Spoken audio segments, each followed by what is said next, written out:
welcome to another Jay's Politics podcast, part of the Podcast 99 Internet Radio. You can reach us at podcast99.org or directly for me at jpoliticspodcast@gmail.com or at jpolypodcast on Twitter. So today in This Week in U.S. Politics, we actually have primaries coming up in August. And I happened to go over and look at the ballot online the other day, and I just happened to stroll across a name on there that was pretty funny. I was actually sharing it on my friend Jared's Hangout over on his podcast on his channel, or his show on his channel, and just thought it was pretty hilarious, actually. But there's a guy on the ballot running for U.S. Senate here in Washington named Good Space Guy. Quite an interesting character. If you get a chance to go check it out, I think you can access it through access.wa.gov and look up candidates. I think is how you'd find it. All right, let's see here. Pull up my chat. Sorry. Trying to streamline this still, get it going. But in the spirit of primaries, there's a ballot initiative that is going to be considered by the voters this November, it looks like. And it is about everybody's favorite topic, gun control or gun issues. So I thought today I would discuss that. As many of you know, I'm military, ex-military veteran, and I do believe in the Second Amendment. I do support people's right to have guns. I do think that there should be some, I don't want to say restrictions, but some added responsibility with the fact of owning a gun. But that's my opinion, and you can take it or leave it for all I care. But when it comes to this issue, I find it disheartening that groups truly think that advocates of gun control at this moment are trying to say give up all your guns, which is not true. Does it make it easier for them to get to that point in the future? Probably. But at the same time, you have the right to disagree with them and strike up your own petitions. However, according to the state of Washington, specifically the Supreme Court Commissioner, which is, I think, the person who decides what cases are heard by the Supreme Court, has had something to say on Friday about about it. So let's go there. So here I am in the Olympian, and they're just sharing an article from the Seattle Times by Joseph Sullivan, and it was updated on July 5th, so that was Thursday. So, Washington State Supreme Court Commissioner wasted no time Tuesday in rejecting an attempt by gun rights supporters to keep firearms regulation initiative from going to voters in November. The initiative 1639 would, among other things, raise the purchase age to 21 for those buying semi-automatic weapons and require enhanced background checks, training, and waiting periods in order to obtain them. Now, most of that I would agree with. I understand that. I don't think necessarily raising the age to 21 is necessary, because again, we're getting to the point where pretty much being 18 and able to join the military doesn't make you an adult anymore. We have people. I know it's stupid for people to say, let them drink alcohol, but their brains are still developing, yada yada. But at the same time, we ask these people to go out and learn to use these weapons. They should be able to own those weapons as well, if they are legal to own in the state.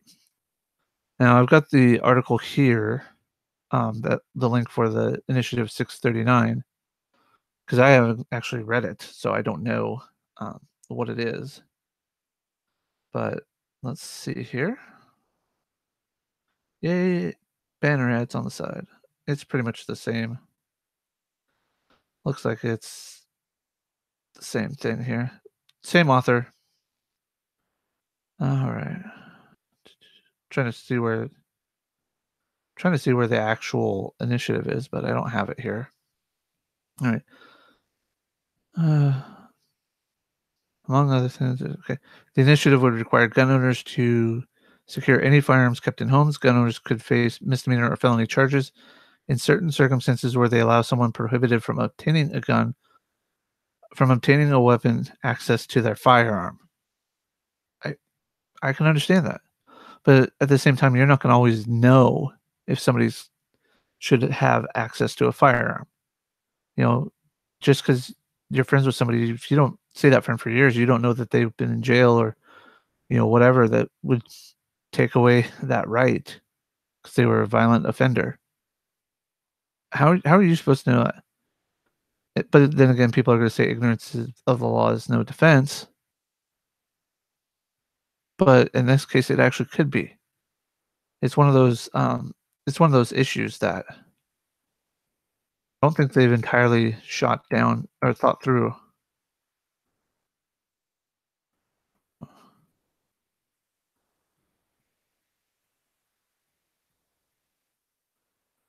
Let's see if there's any more to the initiative. I should probably go look at the initiative itself.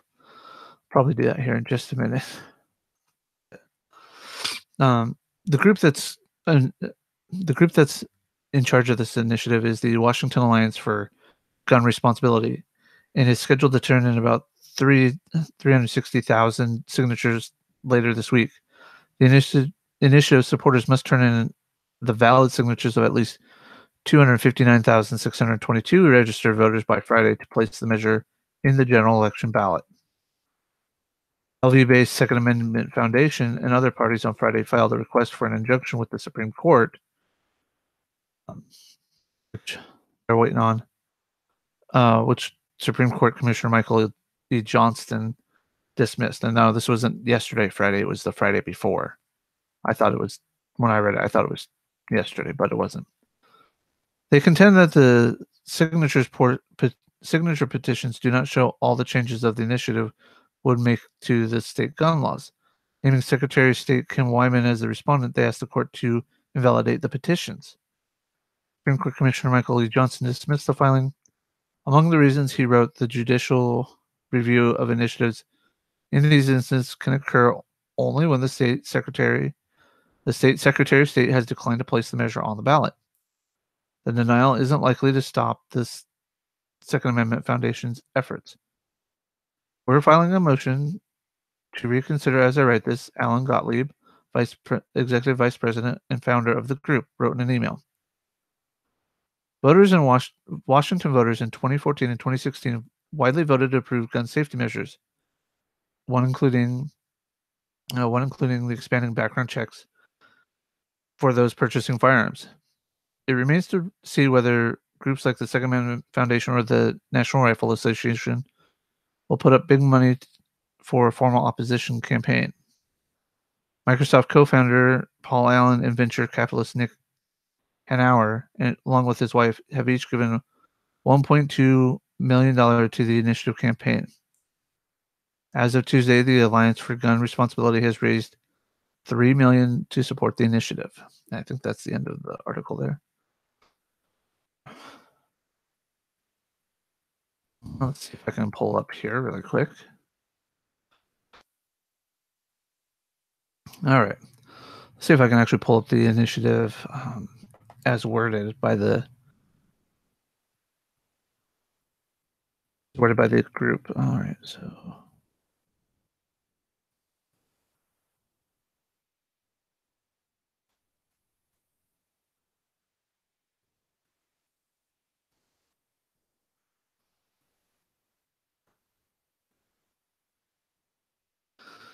All right.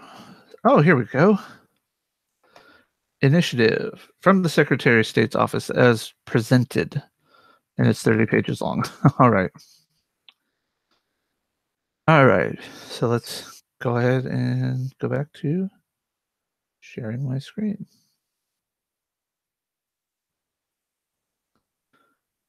All right. So the initiative measure of 1639, filed on May 2nd, 2018, an act relating to an increased public safety by implementing firearm safety measures, including enhanced background checks, waiting periods, and increasing age requirements for semi-automatic rifles and secure gun storage for all firearms, amending the following RCWs and adding new section to Chapter 9.41 RCW. All right, creating new sections, blah, blah, blah, to be enacted by the people of Washington. The new section, Section 1, intent. Gun violence is far too common in Washington and the United States. In particular, shootings involving the use of semi-automatic assault rifles have resulted in hundreds of lives lost, devastating injuries, and lasting psychological impact on survivors, their families, and communities. Semi-automatic assault rifles are specifically designed to kill quickly and efficiently and have been used in some of the country's deadliest mass shootings, including Newtown, Connecticut, Las Vegas, Nevada, and Parkland and Orlando, Florida, among others.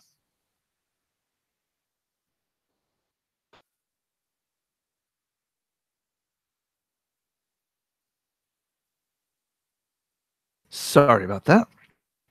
Allergy season is still kicking my butt with the breathing. Might have to go to the doctor. All right. So, semi-automatic rifles have also been used in deadly shootings in Washington, including in Mukilteo and Tacoma. The impact of gun violence by assault weapons fall heavily on children and teenagers. According to one analysis, more than 208,000 students attending at least 212 schools have experienced a shooting on campus since the Columbine mass shooting in 1999. Active shooter drills are normal for a generation of American school children, instilling at a young age the sad and unnecessary realization that mass shootings can happen in any community, in any school, at any time. Enough is enough. The people find and declare that it is crucial and urgent to pass laws to increase public safety and reduce violence. Implementing and enhancing background check system for semi-automatic rifles that is as strong as the one required to purchase a handgun and require safety training and a waiting period will help that will help ensure that we keep these weapons out of dangerous hands. Further, federal law prohibits the sale of pistols to individuals under the age of 21, and at least a dozen states further restrict the ownership possession of firearms by any individuals under the age of 21. This makes sense as studies show that 18 to 20-year-olds commit a disproportionate number of firearm homicides in the United States in recent. Okay. Anyways, I'll post a link to this here, but I understand what they're trying to say here is that by increasing the age restriction and increasing the um, background check to make sure that people can't find a way of getting around it and loopholes, that um, we should be able to allow what is, we should be able to put an end, not an end, but reduce the number of school shootings. Um, and to be honest, I haven't heard of shootings in Tacoma or Mukilteo use of assault rifles, and I've been living in the state most of my life. I think total I've lived outside of the state 4 years total, 5 years maybe out of 37. You would think that I would have heard about this, especially since this is supposedly recent, but it is um it is one of those. I don't disagree with the fact that we need more training. I don't disagree that the background check, but I also do not agree with necessarily the age restriction.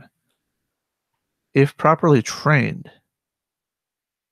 people can handle any weapon, any anything if properly trained. The problem is that we make training for these things, I don't wanna say difficult to obtain, but we make it a difficult process in general to train on much of anything that could be considered dangerous. Um,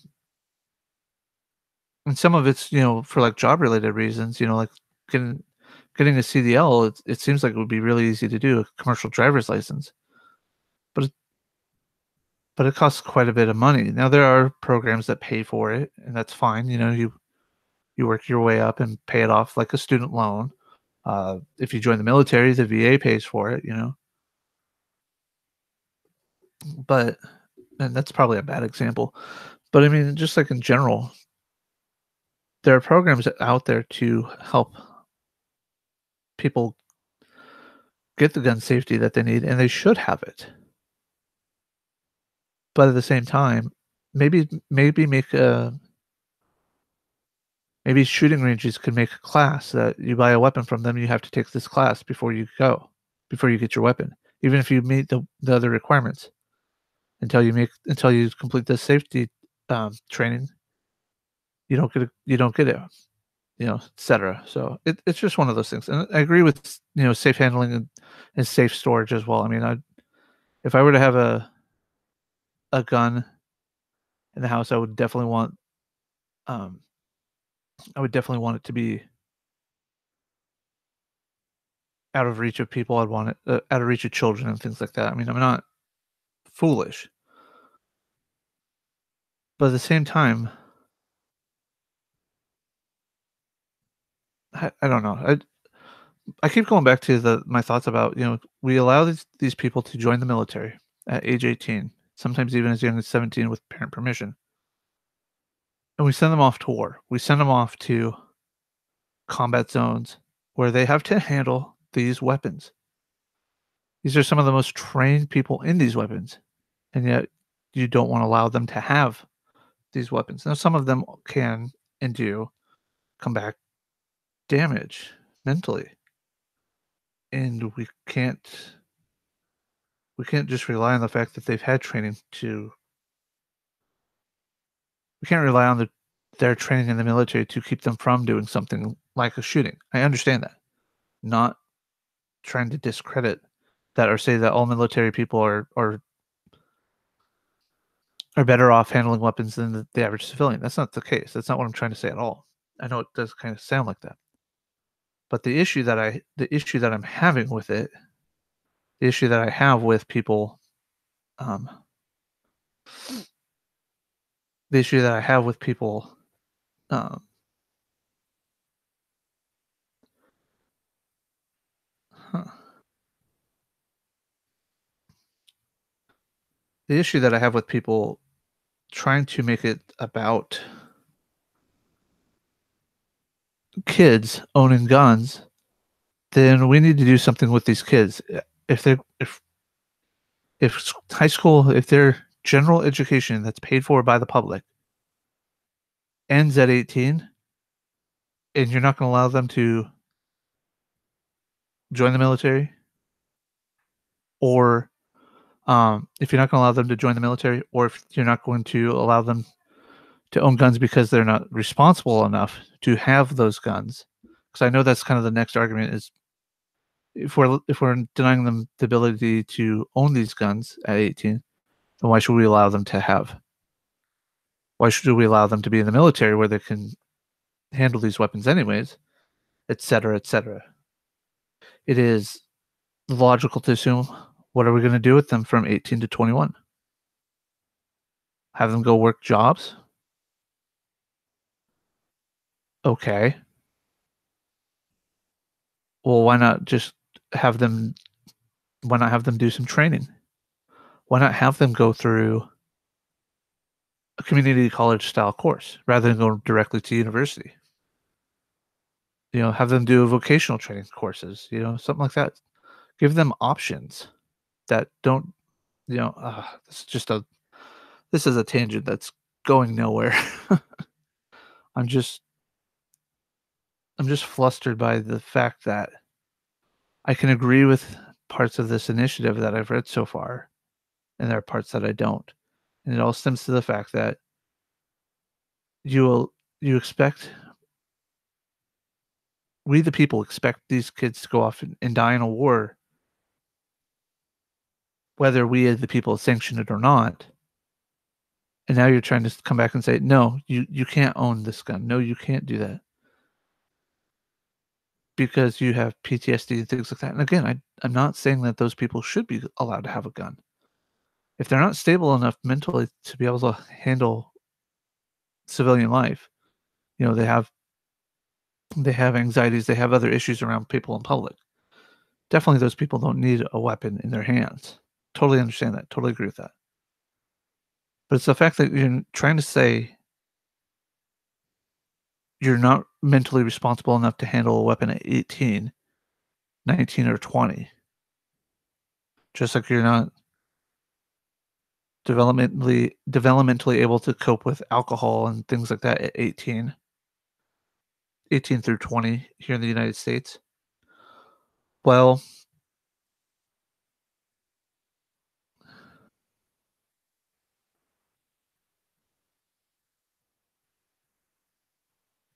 alright, let's see here.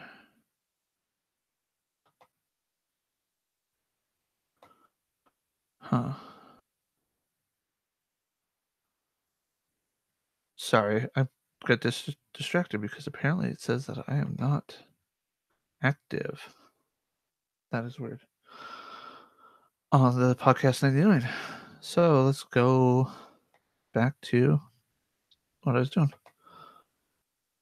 I guess I will disconnect for now. Oh, now it's starting to say that I'm streaming. Let me make sure it says that I'm on air first. For those of you watching on the YouTube side, I am. Yeah, now now it says I'm on air. 22 minutes late. So for those of you listening on podcast99.org, it just now kicked me onto on air. I didn't realize that. So I've been going off on ballot measures, talking about Initiative 639 or 1639 here in Washington State, the restriction of gun control. Basically, what they want is to have better background checks. They want to make some misdemeanor and felony charges against people who allow access to their firearm to somebody who should not have access to a firearm. Excuse me. And last but not least, they should, last but not least, raising the age of people who can own a weapon. Specifically, they're talking about semi-automatic assault rifles to 21. So,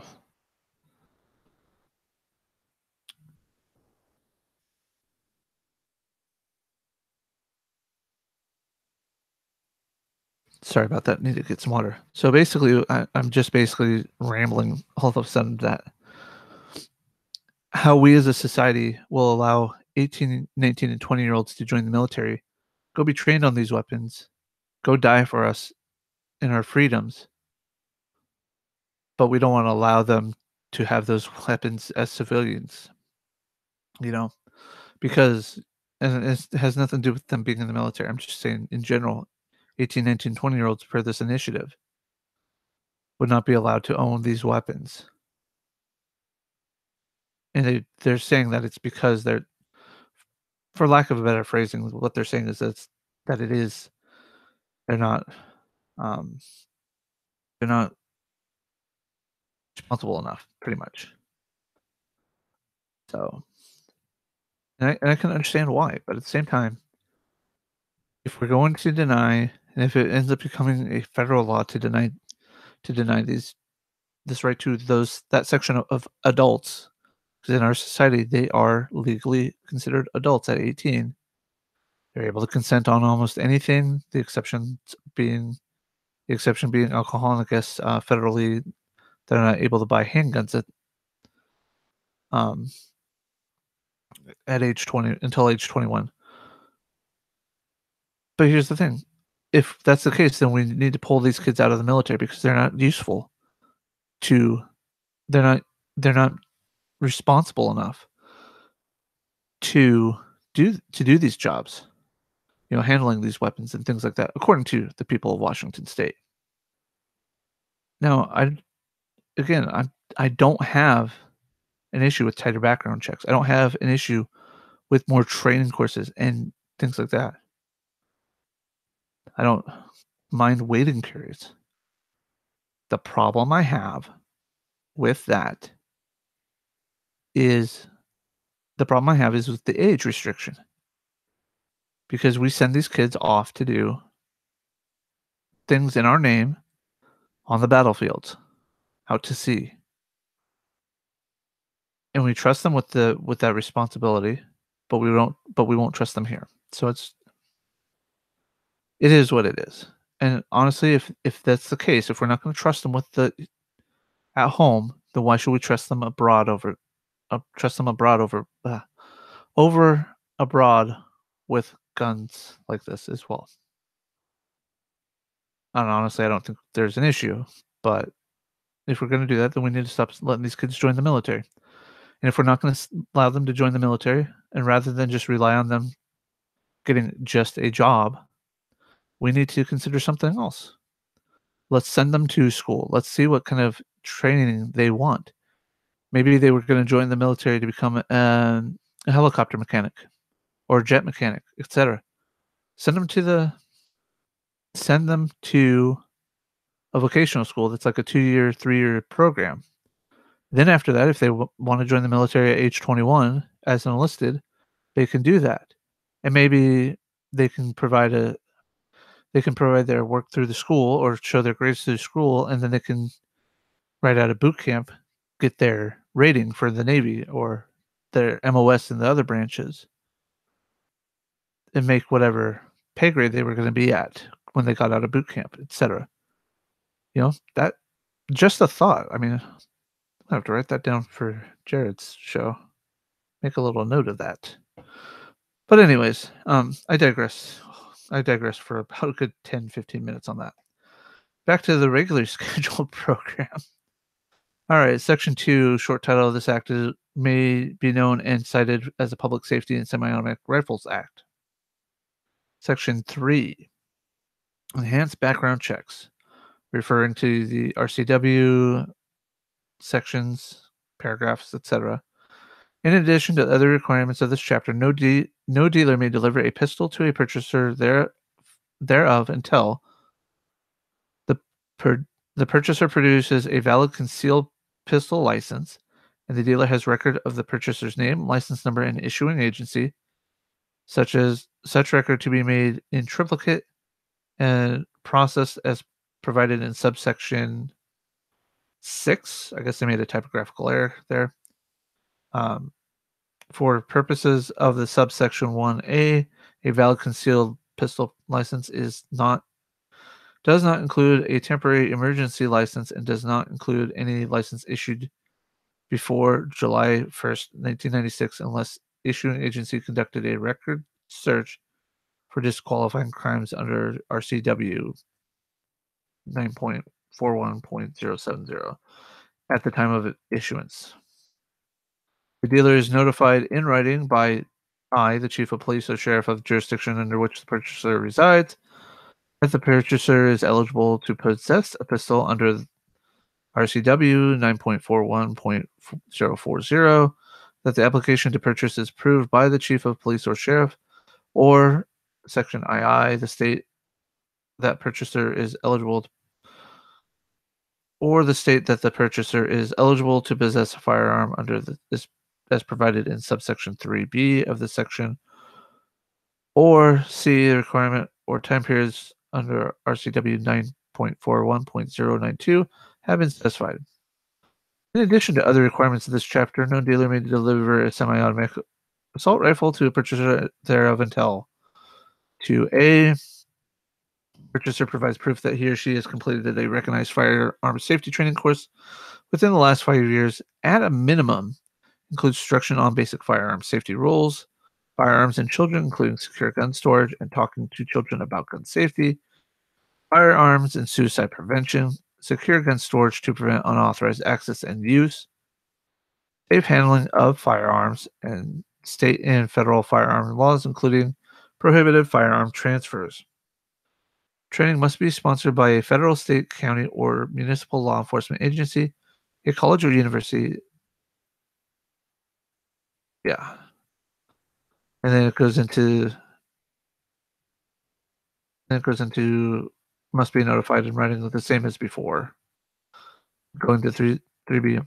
Now going to 3A is provided in B of the subsection in determining whether a purchaser meets requirements of RCW 9.41.040. The chief of police or sheriff or the designee of either shall check with the National Crime Information Center, including the National Instant Criminal Background Check for provided for by the Brady Handgun Violence Protection Act, U.S. Code 1818 of the U.S. Code, Section 921, at a sequence. The Washington State Patrol Electronic Database, the Health Care Authority Electronic Database, or other agencies or other resources as appropriate to determine the applicant is ineligible. Section 3B, the one that the other sections have a reference. State, through the legislature or initiative process, may enact a statewide firearms background check system equivalent to or more comprehensive than the check required by A of this subsection to determine that a purchaser is eligible to possess a firearm. Once a state system is established, the dealer shall use the state system and national instant criminal background check provided by the Brady Bill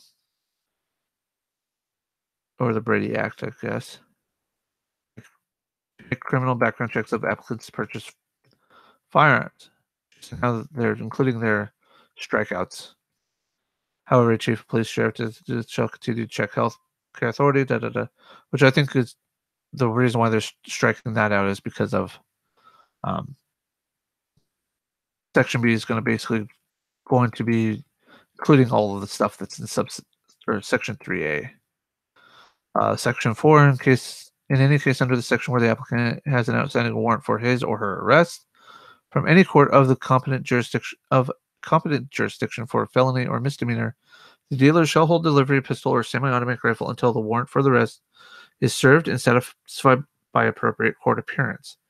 The local jurisdiction for purposes of the sale or state pursuant to subsection 3B of this section shall confirm the existence of outstanding warrants within 72 hours after the notification of the application to purchase pistol or semi-automatic fire assault rifle is received.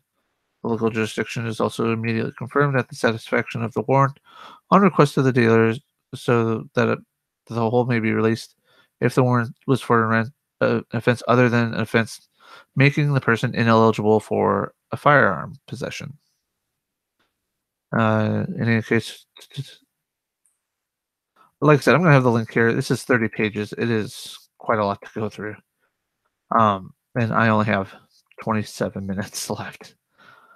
But basically, my whole point on this gun safety issue is that we as a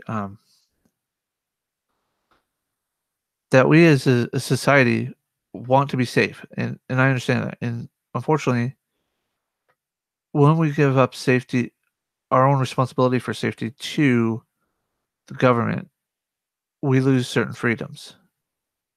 And when we give up those freedoms, it's hard to get them back. And most of the people that want this type of legislation put into place is people that live in cities that don't really see a need for having a firearm for themselves. Whereas the average rural citizen who doesn't have rapid response for police like the city dwellers do are the ones that are taking issue with this as well. And honestly, I don't blame them because it is exactly what it sounds like. you're trying to take away my right to own a firearm and that your safety trumps my rights. And I understand the constant battle that goes on this. Where does our where does my right to do something supersede your right for safety or supersede your any of your rights? And the question is there shouldn't always be that case, or there shouldn't be a case like that, in my opinion. But too often we see too often we see or hear about people overstepping bounds and things like that, such as when you know dealing with Antifa, the anti-fascist movement. They're out there saying, "Oh, you need to punch a Nazi whenever you see a Nazi." Well, what's a Nazi? And it's pretty much any if you look at their description, it's pretty much anybody who doesn't agree with their political ideology of collectivism. Ergo, I'm a Nazi. Ergo, I'm alt-right. Ergo, this, that, and the other thing. But I'm not. I believe in people's right to have individual liberties and individual freedoms. One of those being the right to free speech, one of them being the right to bear arms. I don't know how many times I have people that live in the outskirts of Olympia, Shelton, and the like that come into my work that are carrying a pistol on their side, not even trying to conceal it. It's just there, and I know what they're doing. They're trying to challenge the city people to yell at them about it.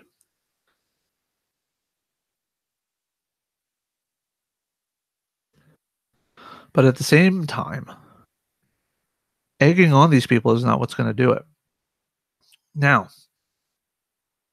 back to the point at hand, the initiative being on the ballot.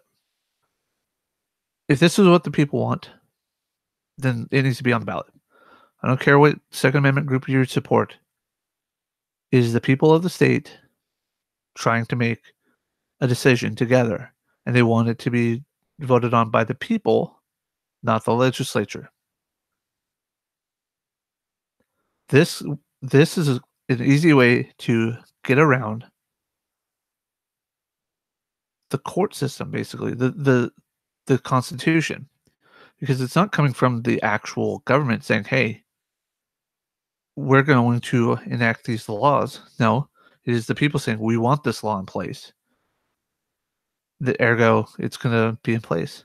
Now the question is, will the western half of the state supersede the eastern half of the state? You know, I didn't grow up around guns entirely in my life. I know there have been guns in the houses that I've lived, but at the same time, I knew that I wasn't supposed to touch them unless I was with an adult, which never happened. I mean, I had BB guns, and I knew not to shoot at people, and you know, safety first. I even had a friend that had a compound bow and arrow. I tried to get one. Things like that. You know, growing up and learning responsibility for your actions, learning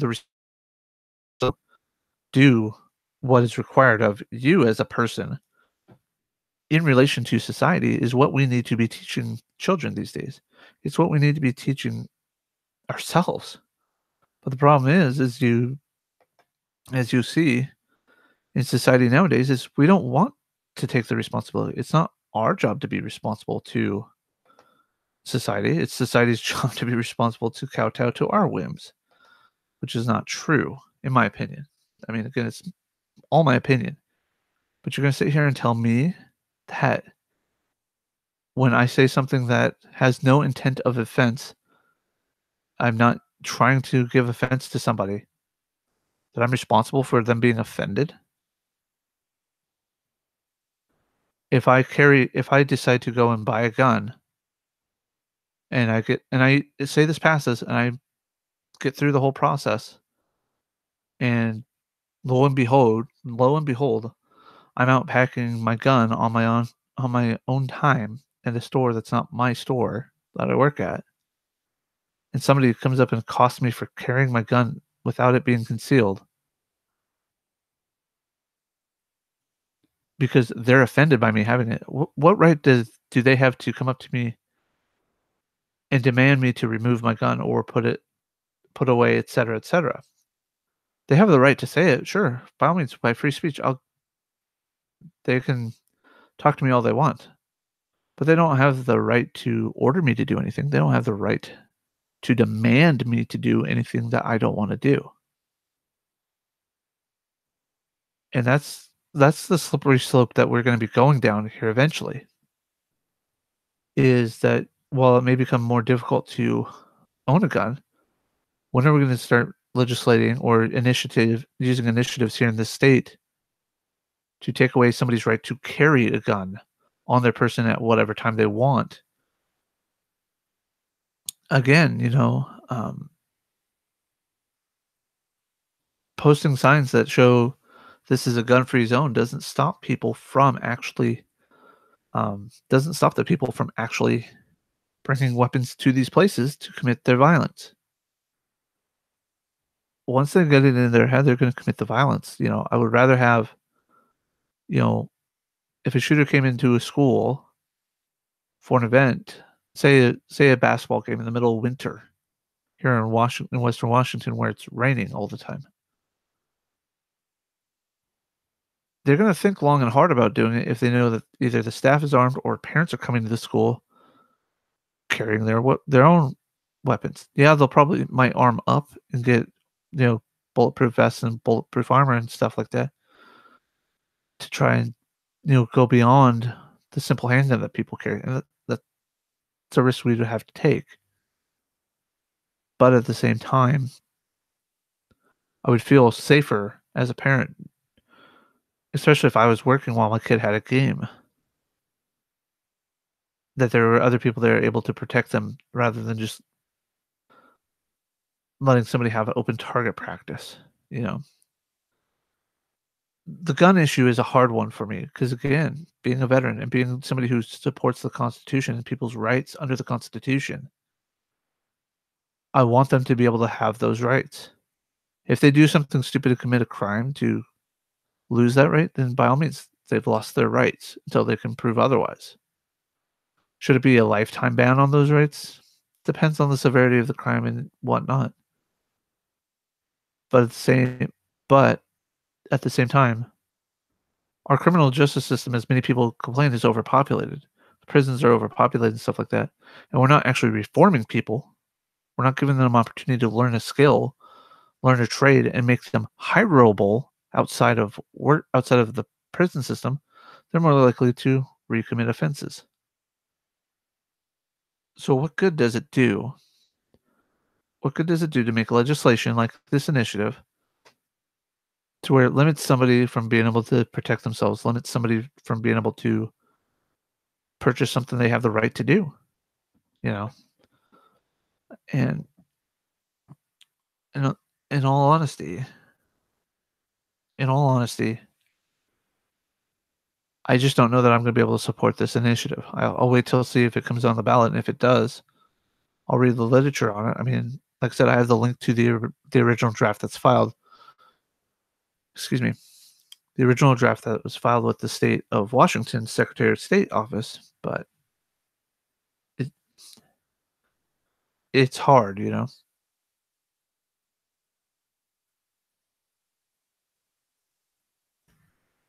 But we have to,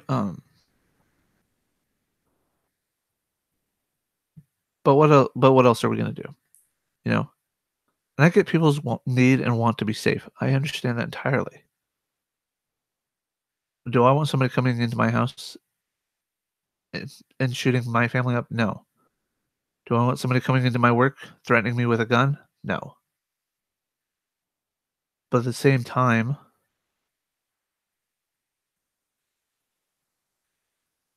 do we have to be so dogmatic in our beliefs on everything? And I'm sure I'll be accused of it, and I probably should be accused of being dogmatic in my beliefs in the Second Amendment because I believe that You have the right until you commit a violent crime, whether with a gun or not. If you commit a violent crime, I don't want you handling any weapon. But where do we draw the limit, you know? So, what else about this issue? The Second Amendment right groups that are trying to block this in the court, I don't necessarily agree with you on that. I don't think that we should be using the court system to fight this. You should be able to discuss and debate this openly with the people in this state.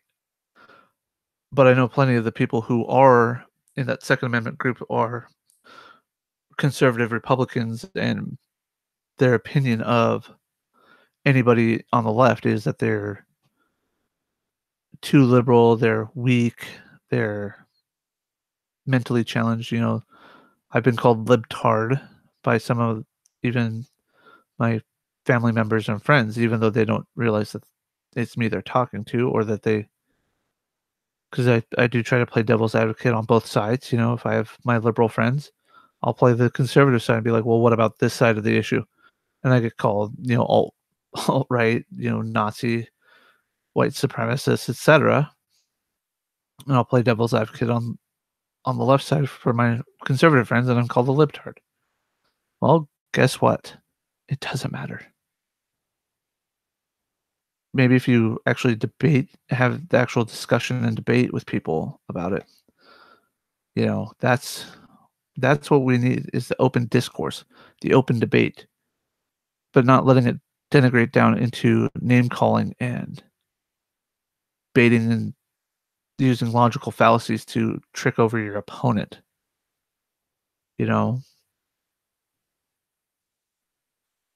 I get I love the argument. Won't somebody please think of the children, and using the meme from The Simpsons of Helen Lovejoy. And when they use that, I'm just like,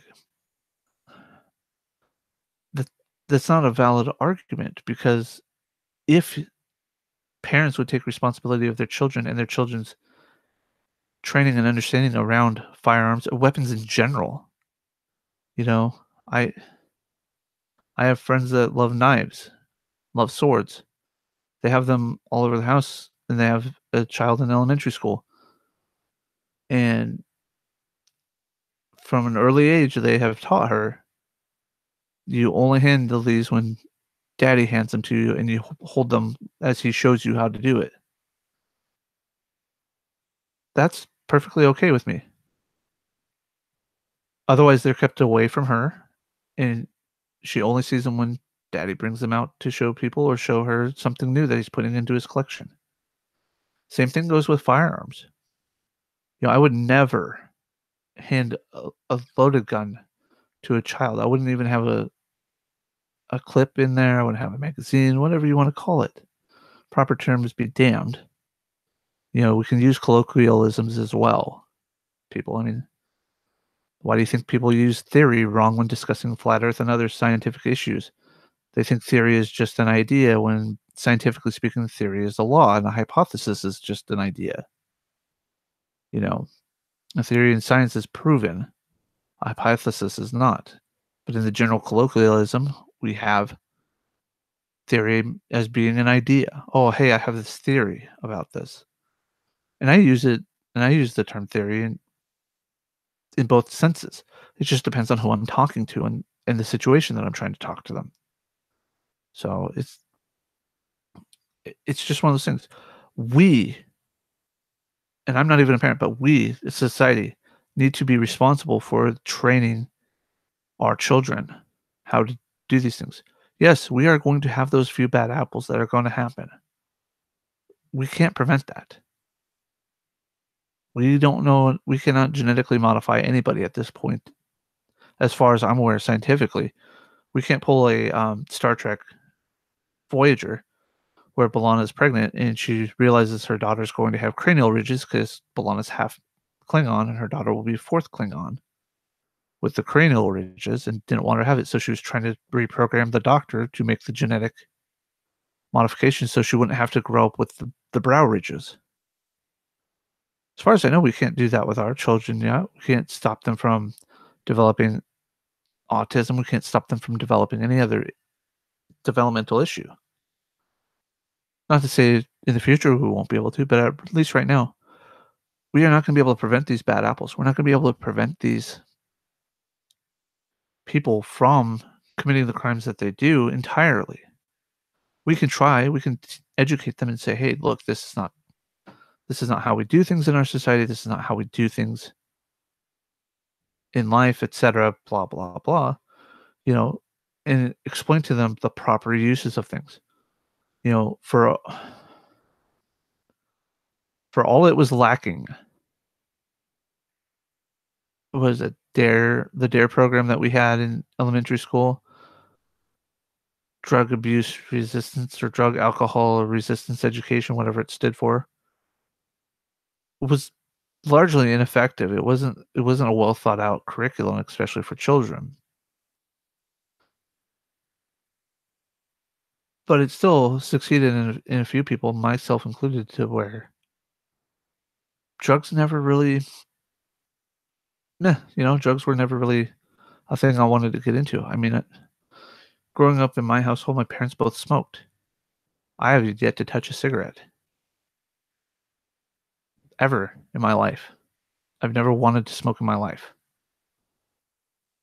Why? Because I was educated on what it does to the body, what it does to the lungs, and not just seeing what my parents, but also in general, just the school system teaching me.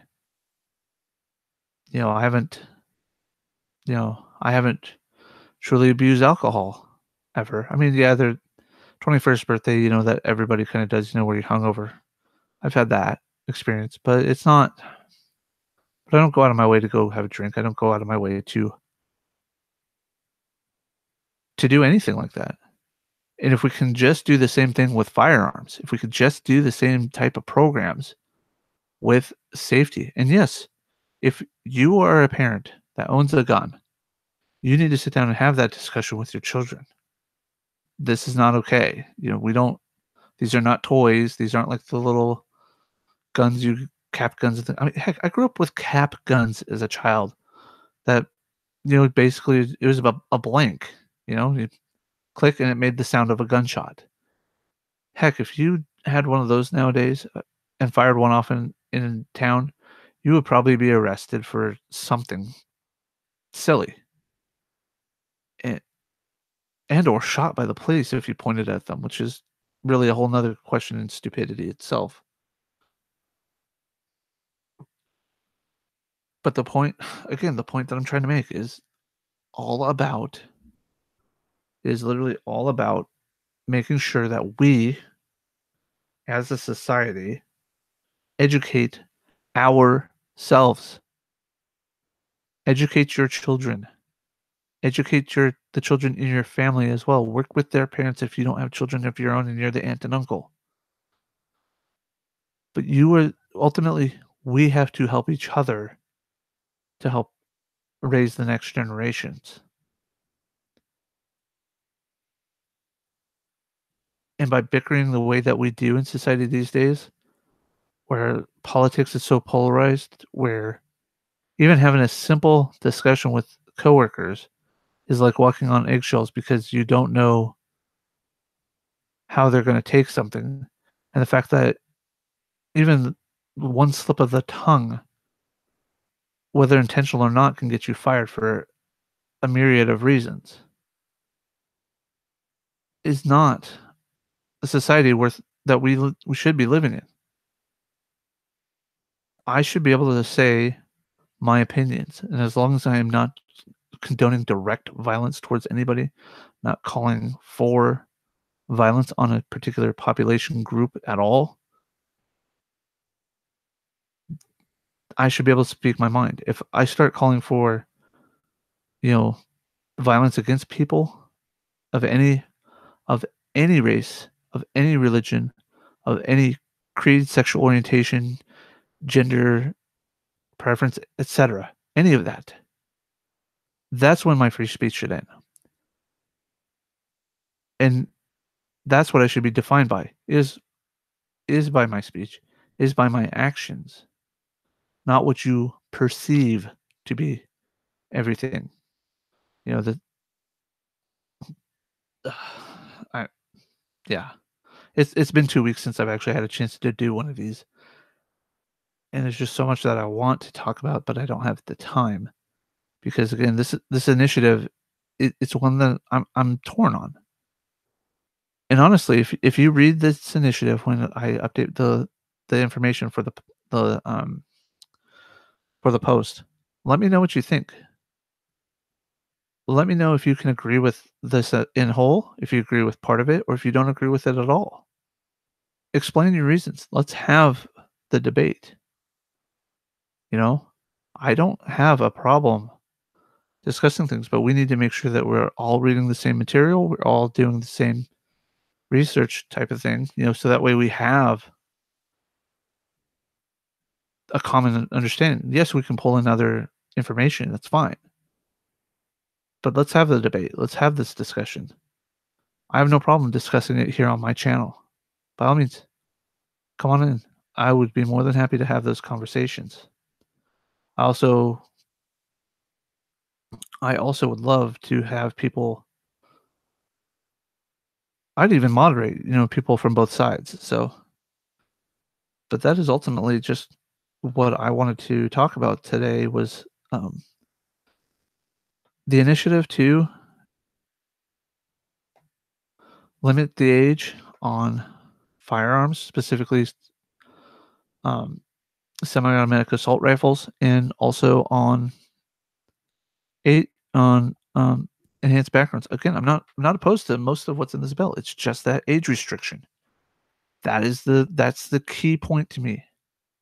If you're sending these kids off to war, but you're not gonna let them own the weapons that you're not gonna let them own weapons, then why even bother sending them to war? Why even bother letting them enlist at all? Period. End of story. So, with that I just have to say, if you're in Washington State and this initiative does get on the ballot, read it closely, read it carefully. Read the link that I post in below. But most importantly, vote with your mind. Understand what the actual um, proposal is. Understand what we are doing, what we are voting for. This has been This Week in Politics, This Week in U.S. Politics, episode number 19, discussion of Initiative 1639. You can listen to us on podcast99.org if the software wants to work sometimes. Again, I think there's more on my end this time. But you can also reach me directly at jpoliticspodcast@gmail.com, or you can reach me at jpolypodcast on Twitter.